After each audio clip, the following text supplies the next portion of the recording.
आइए दोस्तों, इस वीडियो में हम सीखेंगे वर्ग एवं घन के बारे में।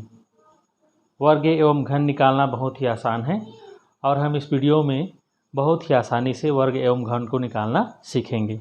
तो चलिए शुरू करते हैं। वर्ग एवं घन।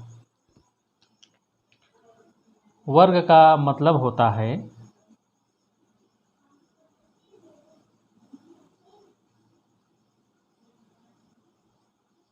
जब किसी संख्या में उसी संख्या का गुणा किया जाता है, तब उस प्राप्त गुणनफल को ही उस संख्या का वर्ग कहते हैं। जब हम कोई संख्या लेते हैं और उसमें उसी संख्या का गुणा कर देते हैं तो हमको जो भी गुणनफल मिलता है उसी को हम लोग उस संख्या का वर्ग कहते हैं। जैसे मान लीजिए अगर हमको 5 का वर्ग निकालना है, तो 5 का वर्ग निकालना है तो उसके लिए हमको क्या करना पड़ेगा, 5 में 5 का ही गुणा करना पड़ेगा। जो संख्या हम लेंगे उसी में उसी का गुणा करना पड़ेगा। तो 5 का गुणा 5 के साथ करेंगे तो कितना हो जाएगा, 25। इस तरह से 5 का वर्ग क्या हो गया, 25 हो गया। उसके बाद और कोई संख्या ले लेते हैं, जैसे मान लीजिए 7 हो गया। अगर हमको 7 का वर्ग निकालना है तो हम लोग क्या करेंगे, 7 लिखेंगे और 7 में 7 का ही गुणा करेंगे। 7 में 7 का गुणा करेंगे या 7 का 7 बार पहाड़ा पढ़ेंगे तो 7 7 आएगा कितना, 49। तो इस प्रकार से 7 का वर्ग कितना हो गया, 49 हो गया। एकदम सरल है। हमको जिस संख्या का वर्ग निकालना है हमको उसी संख्या का उसी में क्या करना है, गुणा करना है। उसके बाद मान लीजिए देखते हैं 13 का वर्ग।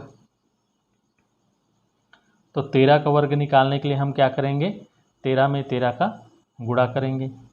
तो 13 में जब 13 का गुणा करेंगे तो आएगा गुणनफल 169।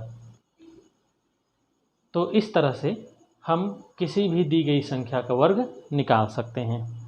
बस इतना ही करना है। और वर्ग निकालने में कुछ नियम हैं, कुछ संख्याएं हैं जिनका वर्ग निकालने में आपको आसानी होगी। जैसे वैदिक गणित का एक नियम है कि अगर किसी संख्या के अंत में 5 है, जैसे 65, तो यहाँ आपने देखा कि इसके अंत में या इकाई में कितना है, 5 है।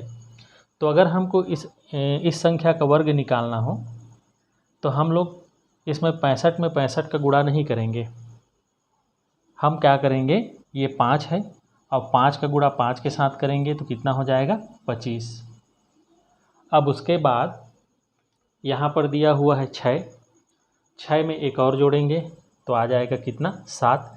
इन दोनों संख्याओं का क्या करना है, हमको गुणा करना है। क्या करना है, गुणा करना है। तो ये हो जाएगा 6 7 42। यही जो है 65 का वर्ग है। तो ये वैदिक गणित है, लेकिन हम लोग इस नियम का उपयोग तभी कर सकते हैं जब उस संख्या के अंत में 5 हो।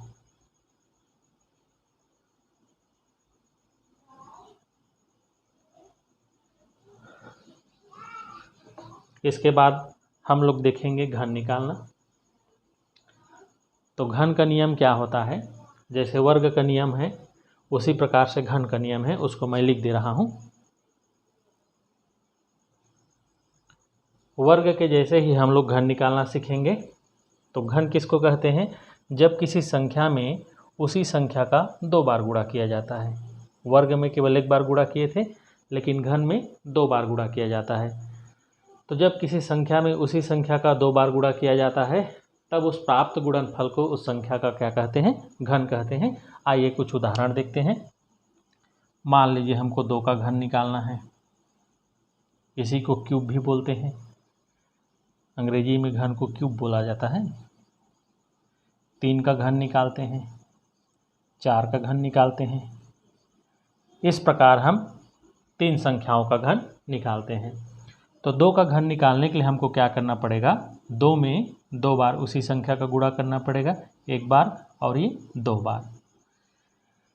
2 का गुणा 2 से करेंगे, 2 दूने 4, और 4 का गुणा 2 के साथ करेंगे, 4 दूने 8। इस तरह से 2 का घन हो गया कितना, 8।